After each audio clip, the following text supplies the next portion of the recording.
আসসালামু আলাইকুম sir. Sir আমরা অসুস্থ হরিণটার নিচে স্যার নিচে থেকে ঠান্ডা লাগতে পারে, যেহেতু টেম্পারেচার স্যার কমে যাচ্ছে, সেহেতু স্যার ভেটেরিনারি সার্জন তারেক স্যারের নির্দেশনা অনুযায়ী স্যার আমরা নিচে অনেকগুলা সালা বিছিয়ে দিয়েছি, চট স্যার, চটের বস্তা, এবং স্যার গায়ে 2টি বস্তা দিয়ে স্যার সেলাই করে দিয়েছি, যাতে কোনো ক্রমে স্যার ঠান্ডা না লাগতে পারে স্যার। 2টা বস্তা দিয়ে সুন্দর করে স্যার সেলাই করে চতুর সাইডে আটকে দিয়েছি, যাতে খুলে না যায়।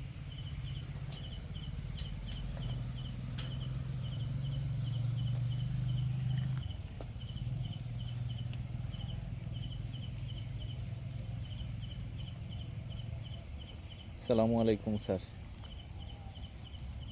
ও স্যার, কালকে থেকে ওকে নরম খাবার আমরা দিচ্ছি, পানি দিয়ে ভুসি গুলায় দিচ্ছি যাতে নরম করে খেতে পারে স্যার।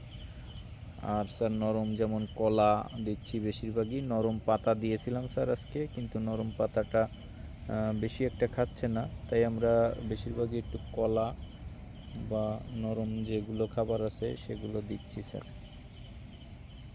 কপির পাতাটা একটু নরম স্যার, তারেক স্যার বলেছে এটা দেওয়া যাবে, কোনো সমস্যা নাই। আসসালামু আলাইকুম স্যার।